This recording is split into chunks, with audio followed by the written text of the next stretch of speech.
What if humans weren't the beginning? What if our story didn't start in Eden, or with Adam, or even with Genesis? What if the first chapter of humanity, the chapter erased, buried, rewritten, begins in the ancient world's oldest tablets? Tablets older than Moses, older than Egypt, older than the flood, older than the civilizations we call the cradle of mankind. In those tablets, written in cuneiform thousands of years before the Bible was penned, a shadowy truth emerges. Humanity was engineered, life was altered, civilization was gifted or forced upon the earth. And the beings responsible for it? The Sumerians called them Anunnaki, those who from heaven to earth descended. But the real mystery isn't that they came, it's why they came and what they left behind. This is the story before the story, the origin before the origin, the creation before creation. And once you know the truth of the Anunnaki, you will never look at human history the same way again. If you're into history, please hit that subscribe button and tell me in the comment section what time and country you're watching from. In the beginning, God created the heavens and the earth. But what came before that beginning? What existed between line 1 and line 2 of the world's most famous creation story? Genesis 1:2 says, "And the earth was without form and void." But the Hebrew does not say was, it says became. Haya tohu vebohu, became formless and chaotic. A phrase used only when judgment has already occurred. Something happened. Something catastrophic. Something erased. Yet outside the Bible, the oldest civilization humanity knows, Sumer, preserves a memory of that erased age. The Sumerian tablets speak of a time before humans existed, when the earth was ruled, shaped, and organized by the Anunnaki, not angels, not gods, not men. Something in between, something older. According to the Enuma Elish and other Mesopotamian texts, the world was not created out of nothing, but reordered after a cosmic conflict between divine beings, a war in heaven, a fall of celestial rebels, a reshaping of the earth from chaos. Sound familiar? It should, because this is the same shadow we see behind Genesis 1:2. Between the lines of scripture and the lines of clay tablets lies the same forgotten truth. The world was not created in peace. It was rebuilt after a war. And the Anunnaki were at the center of it.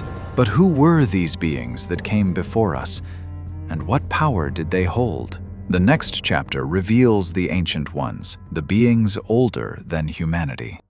Long before Adam, before Eden, before the dust was shaped into flesh, something else walked the earth.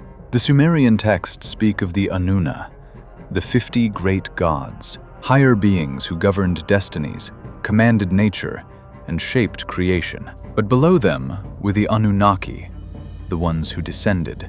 They were not creators, they were implementers, not the Most High, but the ones sent to bring order to chaos. According to tablets recovered from Nineveh and they came from the heavens. They landed upon the earth. They divided territories. They built the first settlements. They walked among mountains and seas. And they governed the earth long before humans existed. Yet the Bible offers a strange parallel. In Job 38, God asks, "Where were you when I laid the foundations of the earth?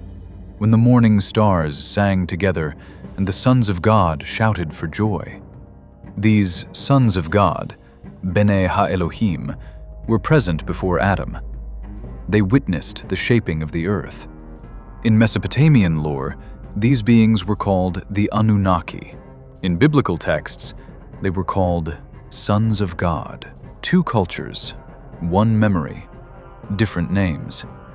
And some of them, according to the Book of Enoch, would later rebel, descend, and interfere with human destiny. Not all remained loyal. just like the Anunnaki.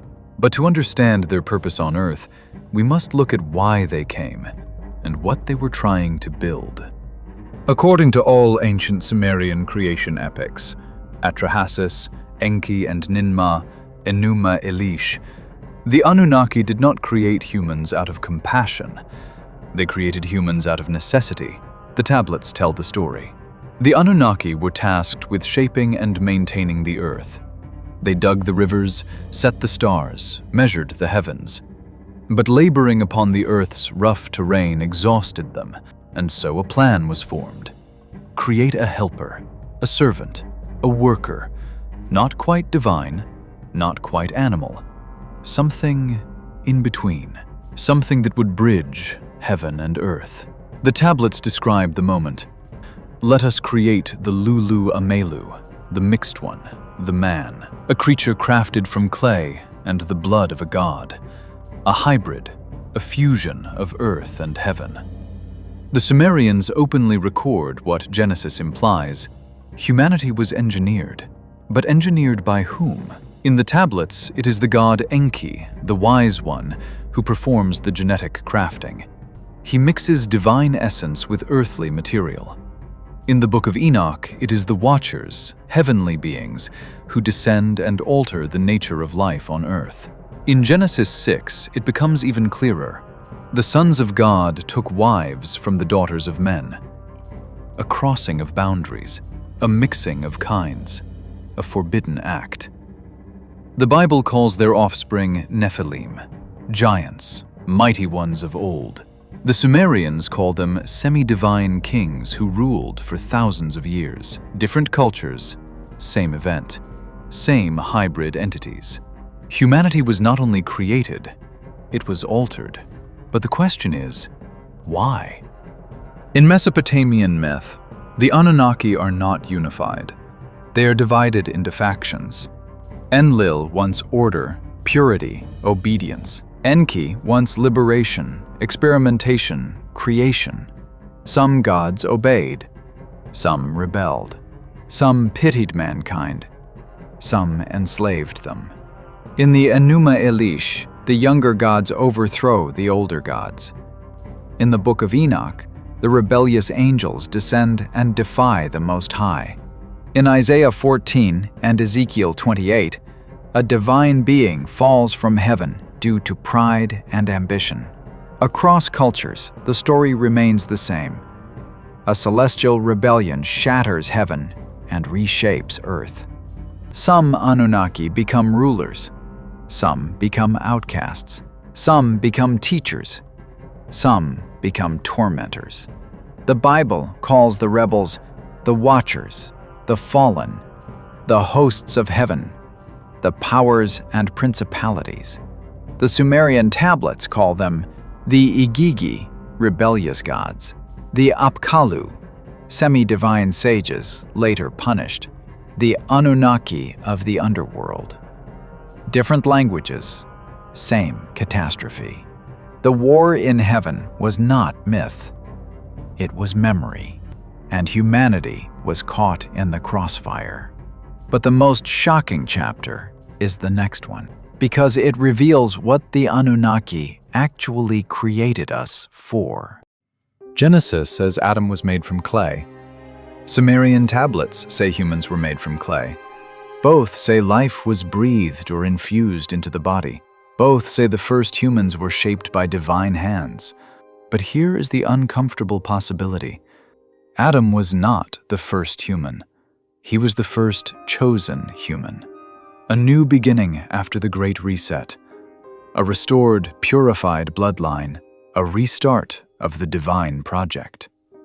The Sumerian texts claim the Anunnaki created humans to serve them. The Bible claims humans were created to steward creation. Two narratives, two agendas. One truth. Humanity was designed with purpose. But whose purpose? Genesis 1 creates humans in the image of God. Atrahasis creates humans in the image of gods. The question the ancient texts force us to confront is this: were humans meant to serve the divine or replace them? And this is where the mystery deepens. Because according to Mesopotamian tradition, the Anunnaki eventually withdrew. Some left Earth, some fell, some were imprisoned, some faded into myth, and humanity was left to rule alone. Or so it seemed. The last tablets of Mesopotamia speak of a prophecy. The gods who walked among men shall return. The bonds of the deep shall be broken. The watchers shall rise again. The Bible warns of something eerily similar. In Revelation, beings from the abyss ascend. In Daniel, ancient rulers return. In Genesis, the sons of God appear once more.